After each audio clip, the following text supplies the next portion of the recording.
नमस्कार विद्यार्थी भाइ बहिनीहरू, आजको कक्षामा यहाँहरूलाई स्वागत छ। भाइ बहिनीहरू, हामी कक्षा 9 को विषय नेपाली अन्तर्गत पाठ 5 मा रहेको जीवनी सत्यमोहन जोशीका बारेमा आज पनि छलफल गर्दैछौँ। अघिल्लो कक्षामा हामीले यस पाठमा सम्बन्धित रहेर अनुच्छेद 1 देखि 4 सम्म छलफल गरेका थियौँ। छलफलका क्रममा हामीले पाठलाई सस्वर वाचन अनि मौन पठन अनि द्रुत पठनका साथसाथै उक्त अनुच्छेदमा रहेका शब्दहरू उच्चारण गर्ने अभ्यास गरेका थियौँ अनि शब्द अर्थ, वाक्य रचना र अनुच्छेद पढेर प्रश्नका उत्तर भन्ने र लेख्ने दुवै क्रियाकलाप गरेका थियौँ। आज पनि हामी सत्यमोहन जोशीको पाठ 5 मा रहेको यस जीवनीमा अनुच्छेद 5 देखि 8 सम्म अर्थात् पछिल्ला 4 अनुच्छेदमा छलफल गर्नेछौँ। छलफलका क्रममा हामी सस्वर वाचन, मौन पठन, द्रुत पठन साथसाथै शब्दहरू उच्चारणको अभ्यास गर्नेछौँ र अनि त्यसपछि अनुच्छेद पढेर प्रश्नका उत्तरहरू भन्ने अभ्यास पनि गर्नेछौँ। घटनाक्रम पनि मिलाउनेछौँ। भाइ बहिनीहरू, यहाँहरू पनि आफूलाई चाहिने सामग्रीसहित तयारी अवस्थामा बसिसक्नु भएको छ। अब हामी पाठमा प्रवेश गरौँ है त। अब सबैजनाले आफ्नो पाठ्यपुस्तक हेर्नुहोस् त। कक्षा 9 विषय नेपाली पाना कतिमा छ भन्नुहोस् त। सबैजनाले पाना 46 पल्टाउनुहोस् त। अब आज हामी अनुच्छेद 5 बाट छलफल गर्नेछौँ। अघिल्लो कक्षामा हामीले अनुच्छेद 4 सम्म छलफल गरिसकेका छौँ, जसमा सत्यमोहन जोशीको जन्म अनि त्यसपछि जन्मस्थान, मातापिता, उनले प्राप्त गरेका शिक्षा, काम गरेका ठाउँहरू, हैन, कुन कुन ओहदामा रहेर काम गरे भन्ने बारेमा साथसाथै साहित्यमा प्रवेश गरेका सन्दर्भहरू पनि हामीले चर्चा गरिसकेका छौँ। अब हामी अगाडि बढौँ है त। सबैजनाले म सँगसँगै आफ्नो पाठ्यपुस्तकमा हेरेर सस्वर वाचन गर्नुहोस् है त। विभिन्न ओहदामा रहँदा र कर्म क्षेत्रमा खटिँदा जोशीले चिरस्मरणीय योगदान दिएका छन्। उनले प्रज्ञा प्रतिष्ठानमा रहँदा दिलो ज्यानले मुलुकका भाषा र संस्कृतिको विकासमा अहम योगदान दिएका छन्। यिनकै संयोजकत्वमा विदेशीले नेपालका बारेमा तयार पारेका लेख रचना र पुस्तकको ग्रन्थसूची तयार भएको थियो। उनी प्रज्ञा प्रतिष्ठानमा रहँदा गाईजात्रा महोत्सवको प्रवर्धन गरेका थिए। हेर्नुहोस् त, सत्यमोहन जोशीले चाहिँ प्रज्ञा प्रतिष्ठानमा रहँदा गाईजात्रा महोत्सवको प्रवर्धन गरेका थिए। त्यसै समयमा चाहिँ तत्कालीन प्रशासकलाई समेत व्यङ्ग्य गरिएको आरोप लगाई गाईजात्रा कार्यक्रम बन्द गराउन दरबारबाट आएको दबावलाई उनले ठाडै अस्वीकार गरी कार्यक्रम जनतामाझ जनप्रिय रहेकाले बन्द गर्न नसकिने जवाफ फर्काएका थिए। हेर्नुहोस् त, सत्यमोहन जोशीले कति ठुलो कदम उठाएका रहेछन्। दरबारबाट नै आफूलाई व्यङ्ग्य गरिएको कार्यक्रम, गाईजात्रा कार्यक्रम आएकाले उनीहरूले चाहिँ बन्द गर्न दबाब दिँदा पनि सत्यमोहन जोशीले के भनेछन् त, कार्यक्रम कस्तो छ त, जनतामाझ जनप्रिय रहेकाले बन्द गर्न नसकिने जवाफ फर्काइदिएका थिए। यसबाट उनी जनमतका विपरीत कसैको दबाव र धम्कीबाट पछि नहट्ने व्यक्ति थिए भन्ने प्रष्ट हुन्छ।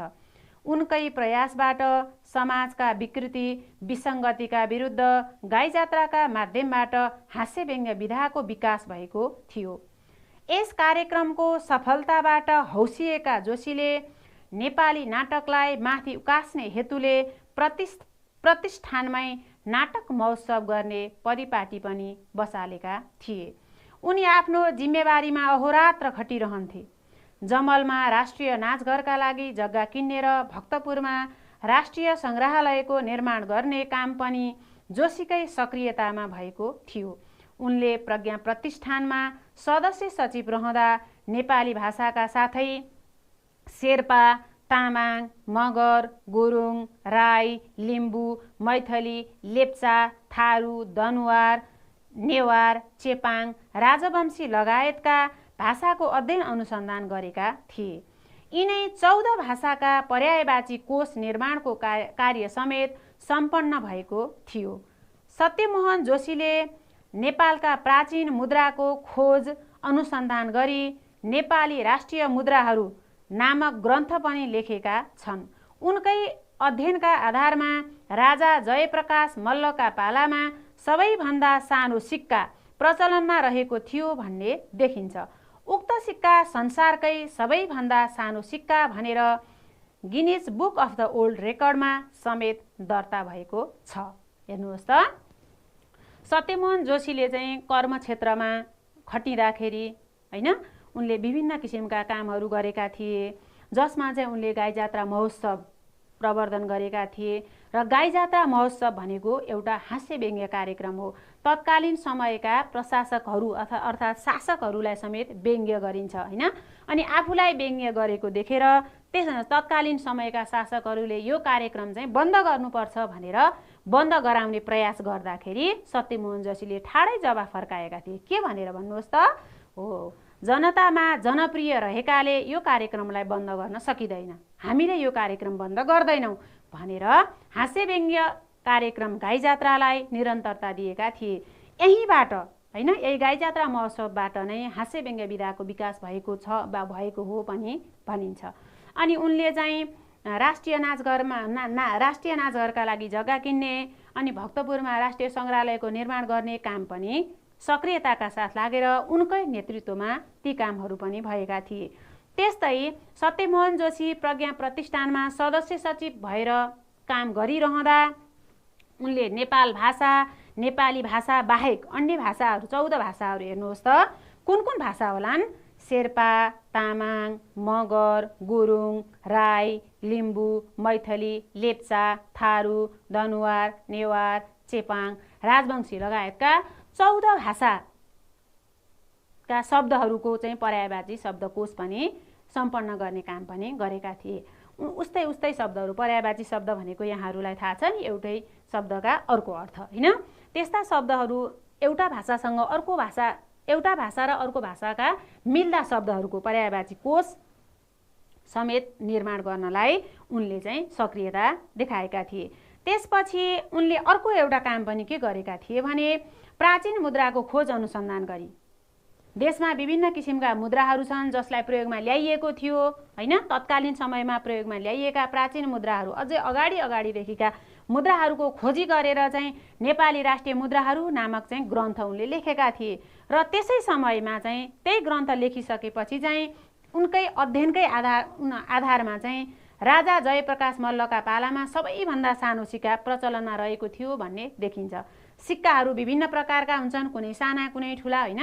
सबैभन्दा सानो सिक्का चाहिँ कसको पालामा थियो त भन्ने कुरा चाहिँ पत्ता लाग्यो। कसको पालामा रहेछ? जयप्रकाश मल्लको पालामा हो। सिक्का आएपछि त्यो सिक्का हेरिसकेपछि त्यो सबैभन्दा सानो सिक्का भएकाले त्यो उक्त सिक्का सबैभन्दा सानो सिक्का चाहिँ संसारकै सबैभन्दा सानो सिक्का भनेर Guinness book of the world रेकर्डमा चाहिँ समेत दर्ता भएको छ है। ल भाइ बहिनीहरू, यहाँहरूले यो अनुच्छेद 5 मा रहेका केही नयाँ शब्दहरू रेखाङ्कन गर्नुभयो है। अब हामी ती शब्दहरूलाई उच्चारण अभ्यास गरौँ है त। हेर्नुहोस् त, प्रतिष्ठान, ठिक छ। अब यसको संरचना सहित हेरौँ है त।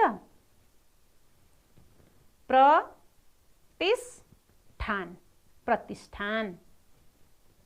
अर्को उच्चारण गर्नुहोस् त। ठिक छ। हास्य व्यङ्ग्य है। अनि अर्को ठिक छ। संयोजकत्व। हेर्नुहोस् त, यो त आधा त चाहिँ 2 पटक उच्चारण भएको छ है त। संयोजकत्व।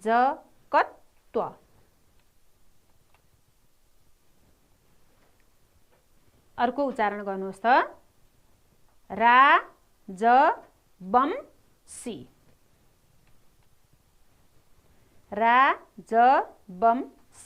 ठिक छ है। ल अब अनुच्छेद 6 हेर्नुहोस् त। अनुच्छेद 6 चाहिँ हामी मौन वाचन गरौँ है त। भाइ बहिनीहरू यहाँहरू पनि म सँगसँगै मौन वाचन गर्नुहोस् है त।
पढ्नुभयो है।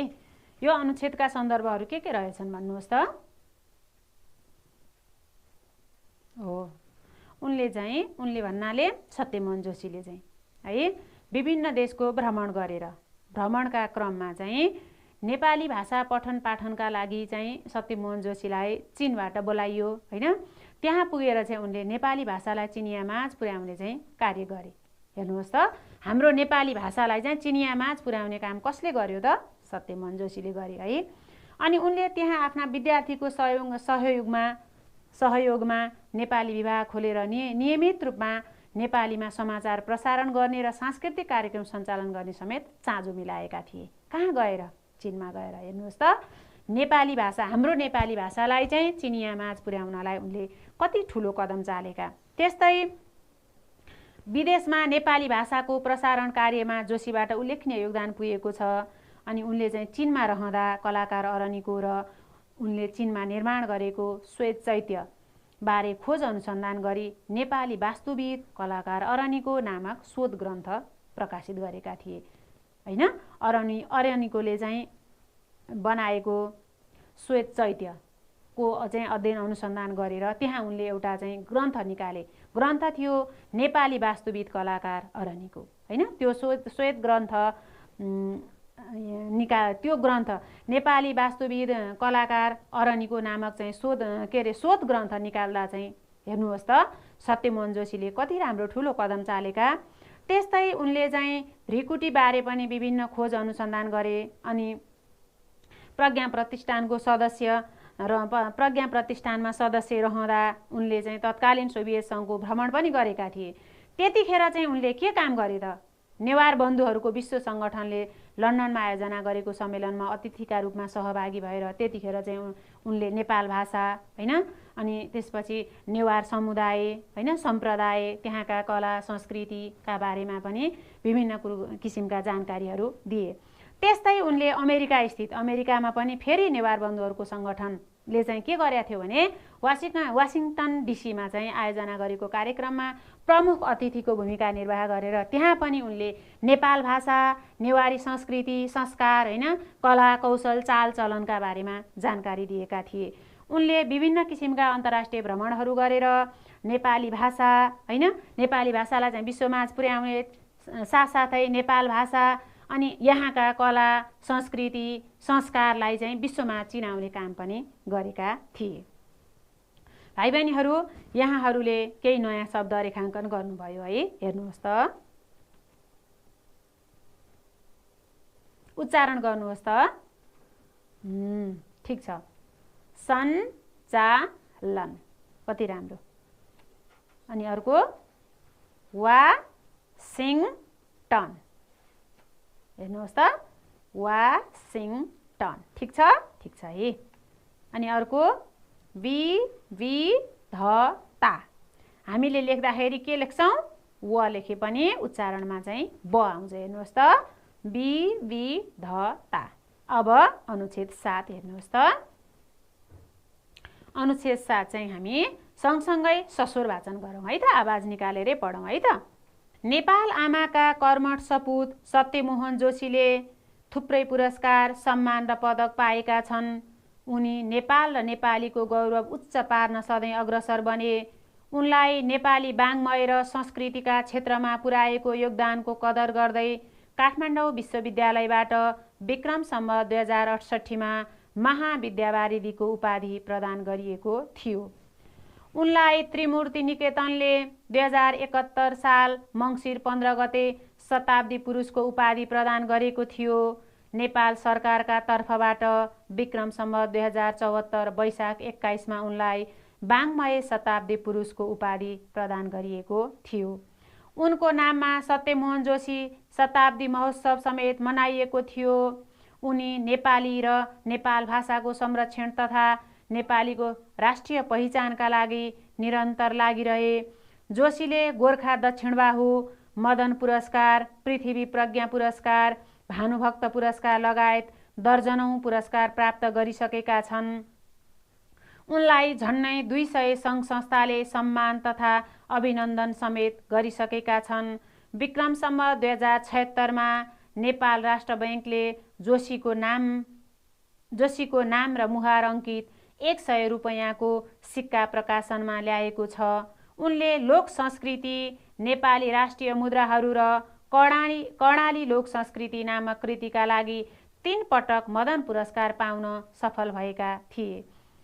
उनी नै 3 पटकसम्म मदन पुरस्कार प्राप्त गर्ने एकमात्र व्यक्ति हुन्।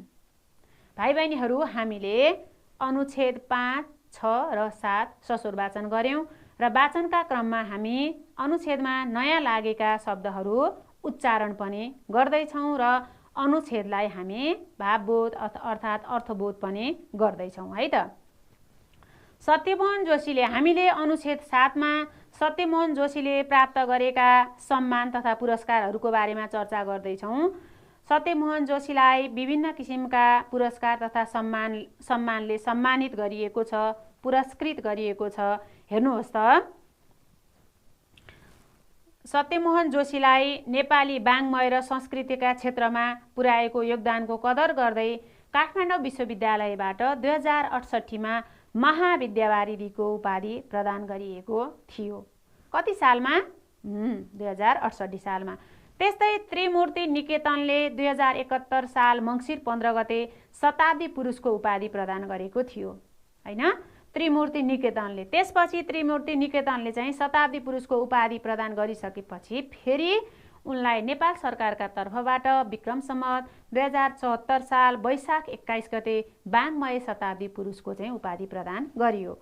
त्यस्तै उनको नाममा सत्यमोहन जोशी शताब्दी महोत्सव पनि मनाइयो। उनलाई चाहिँ गोर्खा दक्षिणबाहु, मदन पुरस्कार, पृथ्वी प्रज्ञा पुरस्कार, भानुभक्त पुरस्कार लगायत थुप्रै पुरस्कारहरूबाट पनि सम्मानित गरिएको छ। उनलाई झन्नै 200 सङ्घ संस्थाले सम्मान तथा अभिनन्दन गरिसकेका छन्। 2076 सालमा नेपाल राष्ट्र बैंकले जोशीको नाम र मुहार अङ्कित 100 रुपैयाँको सिक्का प्रकाशनमा ल्याएको थियो। अनि उनले चाहिँ 3 पटकसम्म मदन पुरस्कार प्राप्त गरेका थिए। जोशी मात्र एक व्यक्ति हुन् जसले 3 पटकसम्म मदन पुरस्कार प्राप्त गरेका छन्।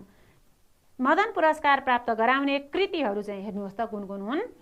लोक संस्कृति, नेपाली राष्ट्रिय मुद्राहरू र कर्णाली लोक संस्कृति नामक कृति, 3वटा कृतिहरूका लागि उनले चाहिँ 3 पटकसम्म मदन पुरस्कार प्राप्त गरेका थिए। भाइ बहिनीहरू, अब यो अनुच्छेदमा नयाँ लागेका शब्दहरू उच्चारण गरौँ है त। ठिक छ, के हो त? विश्वविद्यालय, विश्वविद्यालय। ठिक छ है। अर्को शताब्दी। ठिक छ, ठिक छ। वाङ्मय, अभिनन्दन। ठिक छ, ठिक छ है। ल, अब हामी अनुच्छेद 8 चाहिँ हामी द्रुत पठन गरौँ है त। फटाफटी द्रुत पठन गरौँ है त।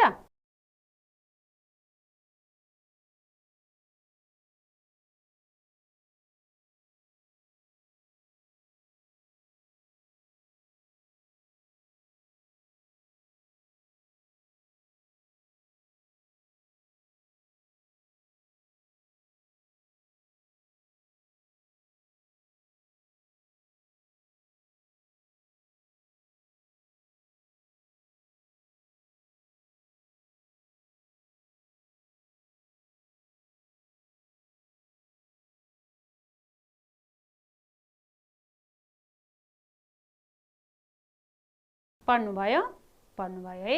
छिटो छिटो पढ्नुभयो होइन। द्रुत पठन भनेको छिटो छिटो। पठन कतिवटा हुँदा रहेछन्? 3वटा। के? सस्वर पठन, मौन पठन र द्रुत पठन। सस्वर पठनमा आवाज निकालेर पढिन्छ, मौन पठनमा आवाज ननिकालिकन पढिन्छ होइन। द्रुत पठनमा पनि आवाज ननिकालिकन छिटो छिटो पढिन्छ है त। पढ्नुभयो नि? पढ्नुभयो। अब यो अनुच्छेदमा चाहिँ हामीले सत्यमोहन जोशीका योगदानहरू कुन कुन क्षेत्रमा के योगदान दिएका छन्, उनी कस्ता व्यक्तित्व हुन् भन्ने बारेमा छलफल गर्नेछौँ है त। हेर्नुहोस् त, सत्यमोहन जोशी नेपाली भाषा, लोक साहित्य, संस्कृति लगायतका क्षेत्रमा अनवरत रूपमा योगदान दिने विशिष्ट व्यक्तित्व हुन्। उनले अहिलेसम्म पनि नेपाली भाषा, लोक साहित्य, संस्कृतिका क्षेत्रमा चाहिँ उनले अहिलेसम्म पनि काम गरिरहेका छन्। त्यसकारण उनलाई संस्कृतिविद भनेर पनि चिनिन्छ होइन। उनको जीवनमा महत्त्वपूर्ण योगदानमा चाहिँ प्रज्ञा प्रतिष्ठानबाट गाई जात्रा महोत्सवको प्रवर्धन, हामीले अगाडि पनि छलफल गऱ्यौँ होइन। गाई जात्रा महोत्सवको प्रवर्धन चाहिँ त्यहीँबाट उनकै योगदानबाट सुरु भएको हो। त्यस्तै उनले कलाकार अरनिकोको अन्वेषण गरे। अनि प्राचीन नेपाली मुद्राको खोजीको त झन् कुरै भएन, त्यो त झन् अविस्मरणीय भयो। गिनिज बुक अफ द वर्ल्डमा नाम लेखाउन समेत सफल भयो होइन। अनि उनले नेपाल भाषा विशेष गरेर हेर्नुहोस् त, नेपाल भाषा एकाडेमीको स्थापना गरे। साथै चिनिया कविताको नेपाली अनुवाद तथा कर्णाली लोक संस्कृतिको अनुसन्धानमा समेत उनले विशिष्ट योगदान दिएका छन्।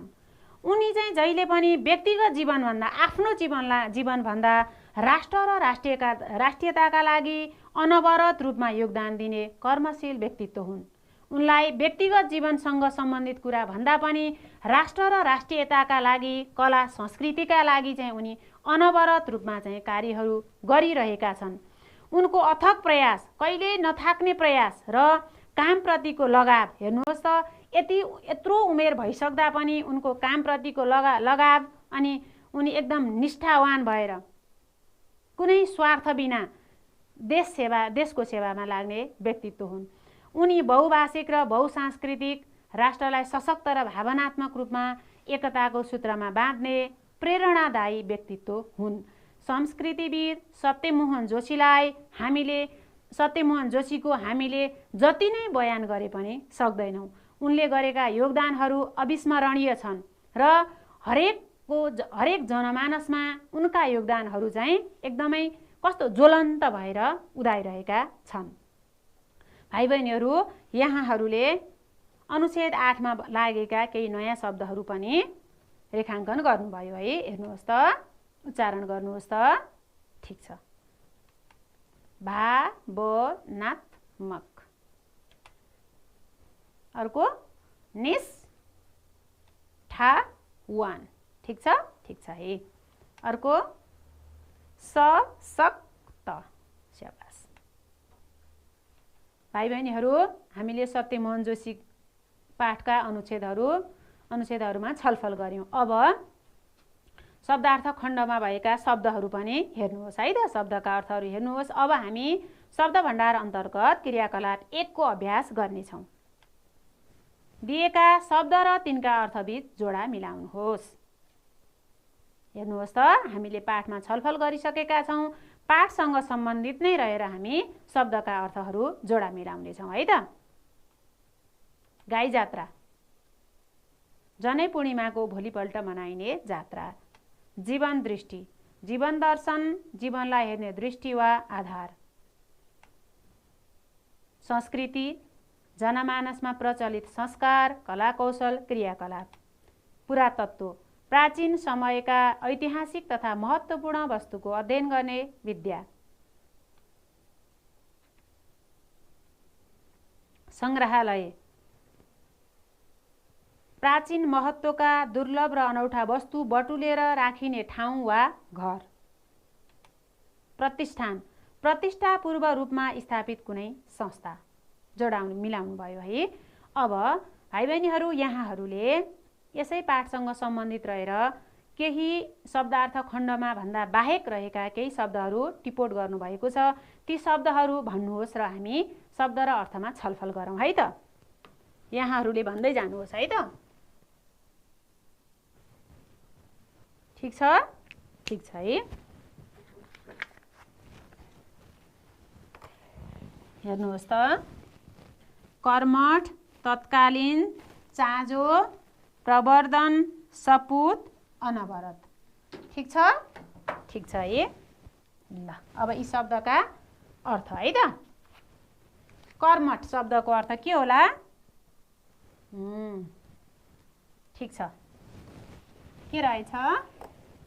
काम गर्न सिपालु, पोख्त। त्यस्तै तत्कालीन, त्यस बेलाको। चाँजो, ठिक छ, यहाँले भन्नुभएको ठिक छ, व्यवस्था। प्रवर्धन, बढाउने कार्य। सपुत, सुपुत्र वा योग्य पुत्र। अनि अनवरत, निरन्तरको वा लगातारको। ल एकचोटि है त, हेर्नुहोस् त, कर्मठ काम गर्न सिपालु वा पोख्त, तत्कालीन त्यस बेलाको, चाँजो व्यवस्था, प्रवर्धन बढाउने कार्य, सपुत सुपुत्र वा योग्य पुत्र, अनवरत निरन्तरको वा लगातारको, नथाक्ने गरी लगातार गरिरहने हैन। ल ठिक छ, ठिक छ है। अब यहाँहरूले क्रियाकलाप 5 हेर्नुहोस् त, बोध अभिव्यक्तिको। त्यहाँ चाहिँ मिति दिएको छ अनि मिति सँगसँगै मितिमा के भएको थियो भनेर घटनाहरू पनि दिएको छ। अब हामी घटनाहरू मिलाउँ है त। विक्रम सम्वत 1977, 1998, 2001, 2014, 2068, 2071, 2074, 2076 अनि यहाँ 6 वटा घटनाहरू दिएको छ। अब हामी यसै मितिमा आधारित भएर घटनाहरू मिलाउँ है त।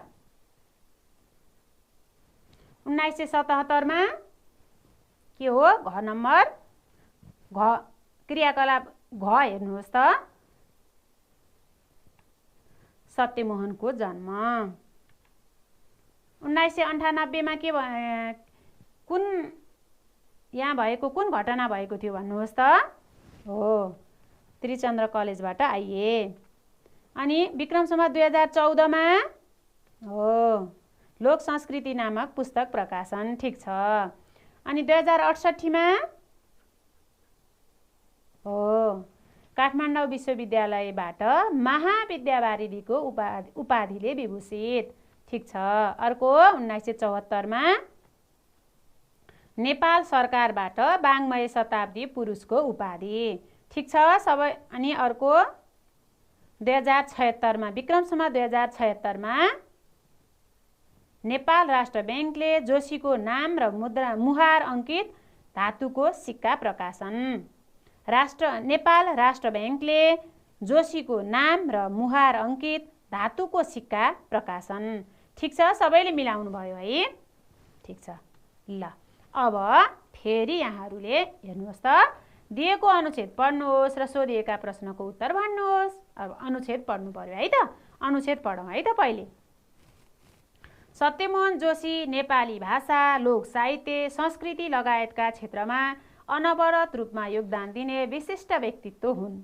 उनको जीवनका महत्त्वपूर्ण योगदानमा प्रज्ञा प्रतिष्ठानबाट गाईजात्रा महोत्सवको प्रवर्धन, कलाकार अरनिको बारे अन्वेषण, प्राचीन नेपाली मुद्राको खोजी आदि अविस्मरणीय छन्। त्यस्तै नेपाल भाषा एकाडेमीको स्थापना, चिनिया कविताको नेपाली अनुवाद तथा कर्णाली लोक संस्कृतिको अनुसन्धानमा समेत उनको अहम योगदान रहेको छ। उनी व्यक्तिगत जीवनभन्दा राष्ट्र र राष्ट्रियताका लागि अनवरत रूपमा समर्पित हुने कर्मशील व्यक्ति हुन्।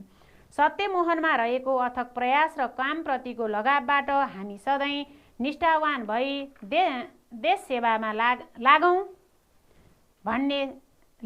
भने सजिलै देशको काँचुली फेर्न सकिन्छ भन्ने सन्देश प्राप्त गर्न सकिन्छ। हेर्नुहोस् त फेरि यो वाक्य हेर्नुहोस् त, सत्यमोहनमा रहेको अथक प्रयास र कामप्रतिको लगावबाट हामी सधैँ निष्ठावान भई देश सेवामा लाग्यौँ भने सजिलै देशको काँचुली फेर्न सकिन्छ भन्ने सन्देश प्राप्त गर्न सकिन्छ।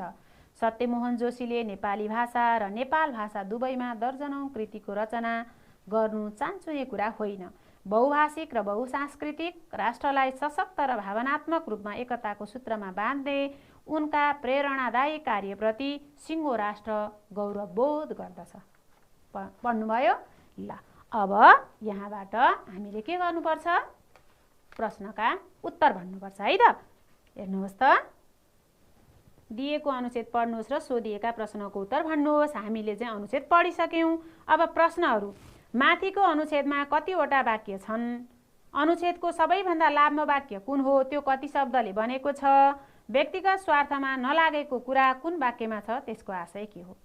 अनुच्छेदलाई एकदम ध्यान दिनु पर्यो है। सबैजनाले राम्रोसँग हेर्नुहोस् त। हेर्नुभयो? हेर्नुभयो है अनुच्छेद। अब बोध अभिव्यक्ति खण्डको क्रियाकलाप 3 हो यो है त। ल अब माथिको अनुच्छेदमा कतिवटा वाक्य छन्? अनुच्छेद त यही हो नि हैन? भर्खर हामीले पढ्यौँ माथिको अनुच्छेदमा कतिवटा वाक्य छन् भन्नुहोस् त। हो, ठिक छ, यहाँले भन्नुभएको ठिक छ। ल यता हेर्नुहोस् त, यहाँ फरक फरक रङ लगाइएका वाक्यहरू छन्। हेर्नुहोस् त, 1 2 3 4 5 6 7। ठिक छ? ठिक छ है।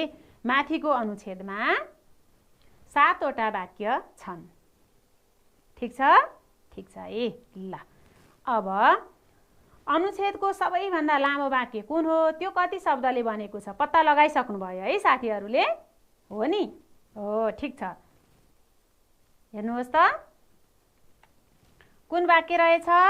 अनुच्छेदको सबैभन्दा लामो वाक्य, लामो 5औं वाक्य हो र यो 24 शब्दले बनेको छ। हेरौँ है त, 24 शब्दले बनेको। यहाँ गर्नुहोस् त, 5औं वाक्यमा 24 शब्द छन् कि छैनन्? छन् है। ल अब व्यक्तिगत स्वार्थमा नलागेको कुरा कुन वाक्यमा छ? त्यसको आशय के हो? कुन वाक्यमा छ त्यो नि पत्ता लगाइसक्नुभयो। उनी व्यक्तिगत जीवनभन्दा राष्ट्र र राष्ट्रियताका लागि अनवरत रूपमा समर्पित हुने कर्मशील व्यक्ति हुन्। हो, व्यक्तिगत स्वार्थमा नलागेर के गर्ने? राष्ट्र र राष्ट्रियताका लागि अनवरत रूपमा काम गर्ने हो। व्यक्तिगत स्वार्थमा नलागेको कुरा 4थो वाक्यमा छ। यसको आशय के हो त? यसको आशय सत्यमोहन जोशी व्यक्तिगत जीवनभन्दा राष्ट्र र राष्ट्रियताका लागि अनवरत रूपमा समर्पित छन् भन्ने हो। यहाँले ठिक भन्नुभयो।